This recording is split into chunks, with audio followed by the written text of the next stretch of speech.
It is a widely held belief that Emmy Rossum was a trained opera singer when she played Christine in Phantom of the Opera, and this isn't true, but if you think this, it's not your fault. Let me explain. Hi, I'm Chrissy, and I'm the resident Phantom historian. When Emmy Rossum was 7, she was in the children's choir at the Metropolitan Opera, and she was in that choir for 5 years.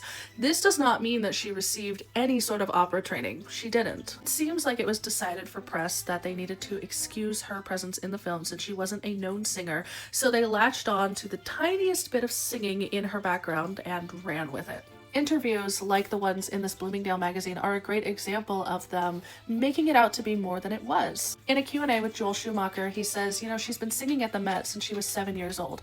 He doesn't say, hey, it's been 5 years since she sung in the children's choir.